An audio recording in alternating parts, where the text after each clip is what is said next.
अस्सलाम वालेकुम नाज़रीन, लाहौरी फास्ट फूड में खुशामदीद। उम्मीद करते हैं कि आप बिल्कुल ठीक ठाक होंगे। अल्लाह ताला आपको अपने हिफ्ज़ मान में रखे। नाज़रीन, आज हम बनाएंगे मटन कौरमा। शादियों और दावतों में बनने वाला मटन कौरमा किस तरह से बनाया जाता है, इसकी मुकम्मल रेसिपी आपके साथ शेयर करने वाले हैं। ताज टेंट एंड पकवान सेंटर वालों की ये रेसिपी है। उस्ताद तारिक साहब आज की रेसिपी बनाएंगे मटन कौरमा की। तो आप कोशिश किया करें कि वीडियो को शुरू से लेके एंड तक देखा करें ताकि आपको समझ आ सके। तो सबसे पहले हम जो है ना ग्रेवी तैयार करेंगे।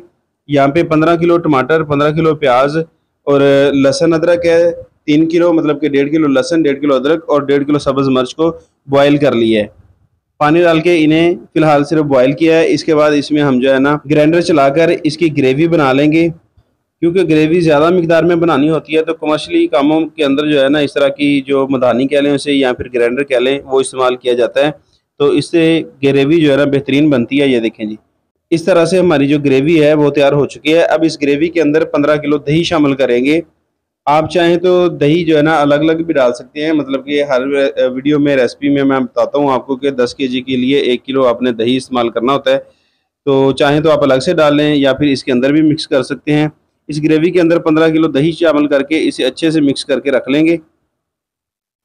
अब देगों के अंदर गोश्त शामिल करेंगे। बकरे का ये गोश्त है, हर देग के अंदर 10 किलो गोश्त जाएगा और 10 किलो गोश्त के हिसाब से आपको रेसिपी बताई जाएगी, मसाले बताए जाएंगे। तो आपने उसी हिसाब से कम या ज़्यादा करने हो तो आप कर सकते हैं। तो सबसे पहले ग्रेवी इसमें डालेंगे जिसमें हमने दही वगैरह शामिल करके मुकम्मल करके रखी हुई है। ये तकरीबन 2 से 2.5 किलो ग्रेवी जो है वो एक देग के अंदर जाएगी 10 किलो के अंदर। ग्रेवी डालने के बाद 1 लीटर ऑयल शामिल करना है।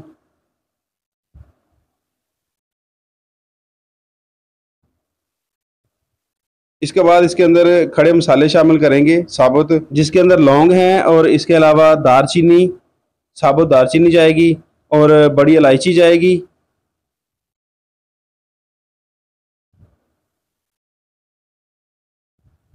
इसके बाद जाएगा जी खुश्क आलू खरा। अब इसमें स्पाइसेस डालेंगे। कुटी हुई मिर्च जाएगी तकरीबन इसमें 50 ग्राम, 50 से 60 ग्राम मिर्च आप डाल सकते हैं 10 केजी देग के अंदर। वैसे नमक और मिर्च आप अपने जायके के हिसाब से कम या ज़्यादा भी कर सकते हैं। तो अब इसके अंदर नमक जाएगा कोई 150 ग्राम। मसाले डालने के बाद अब जो है ना पानी लगाया जाएगा। तकरीबन 5-5 लीटर जो है ना हर देग के अंदर पानी शामिल करेंगे। पानी बहुत ज़्यादा नहीं डालना, बस आपने इतना डालना है कि आपका गोश्त जो है ना वो अच्छे से नरम हो जाए। क्योंकि बाद में पानी को खुश्क करना मुश्किल हो जाता है। तो आप पहले से उतना पानी डालें जितना आपको ज़रूरत हो, जिससे आपका गोश्त जो अच्छे से पक जाए। तो अब इसे जो है ना चूल्हे के ऊपर रखेंगे और एक मरतबा इसमें चम्मच चला लेंगे ताकि इसमें ग्रेवी और मसाले वगैरह जो हैं वो अच्छे से मिक्स हो जाए। इसके बाद इसके नीचे फ्लेम ऑन करेंगे और तकरीबन कोई आधा से पौना घंटा 40 मिनट जो है ना हम इसे पकाएंगे मीडियम टू लो फ्लेम पे। मैं हमेशा यही बताता हूँ कि बकरा या फिर बड़ा गोश्त हो, बीफ का हो या मटन हो, तो आपने जो है ना उसे मीडियम टू लो फ्लेम पे ही पकाना है, फिर उसका जायका अच्छा बनता है। थोड़ी थोड़ी देर बाद आप इसमें चम्मच चलाते रहें।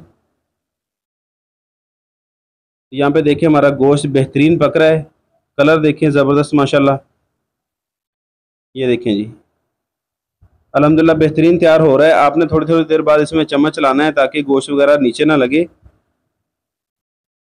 ये देखिए अल्हम्दुलिल्लाह गोश्त हमारा बेहतरीन जो है ना तैयार हो रहा है। तो मज़ीद हम इसे कोई 15 से 20 मिनट के लिए पकाएंगे। थोड़ी थोड़ी देर बाद आप इसमें चम्मच चलाते रहें और जब आपको लगे कि गोश्त आपका पक रहा है तो आप 1-2 बोटियाँ उसमें से निकाल के चेक कर सकते हैं। जब आपकी बोटी बिल्कुल नरम हो चुकी हो या आपके हिसाब से ठीक हो, मतलब कि गोश्त नरम हो चुका हो, तो फिर आपने इसके अंदर मज़ीद मसाले डालने हैं। जब तक कि गोश्त नरम ना हो आपने इसके अंदर मसाले नहीं डालने, सिर्फ पहले आपने गोश्त को नरम करना है, पकाना है अच्छे से। तो यहाँ पे गोश्त हमारा जो है ना नरम हो चुका है जितना हमने चाहिए था हमें। तो अब जो है ना इसमें खुश्क धनिया डालेंगे पिसा हुआ। तकरीबन ये 150 ग्राम एक देग के अंदर जाएगा और इसे जो है ना थोड़ी देर के लिए भून लेंगे। भूनने के बाद इसे में क्रीम शामिल करेंगे। 1 लीटर के करीब इसमें क्रीम जाएगी। क्रीम जो है इसकी ग्रेवी को मज़ीद जो है ना अच्छा बना देती है। तो अब इसके अंदर गरम मसाला डाल के इसे मिक्स करना है। तो अल्हम्दुलिल्लाह हमारा जो मटन कौरमा है वो बेहतरीन जो है ना तैयार हो चुका है। तो अब इसे जो है ना सर्व करेंगे। तो उम्मीद है कि आज की जो रेसिपी है वो आपको पसंद आई होगी। अगर वीडियो पसंद आई तो वीडियो को लाइक कर दें, चैनल पे नए हैं तो चैनल को लाजमी सब्सक्राइब किया करें। मिलते हैं बहुत जल्द एक नई वीडियो में एक नई रेसिपी के साथ। तब तक के लिए हमें दें इजाज़त। अल्लाह हाफिज़।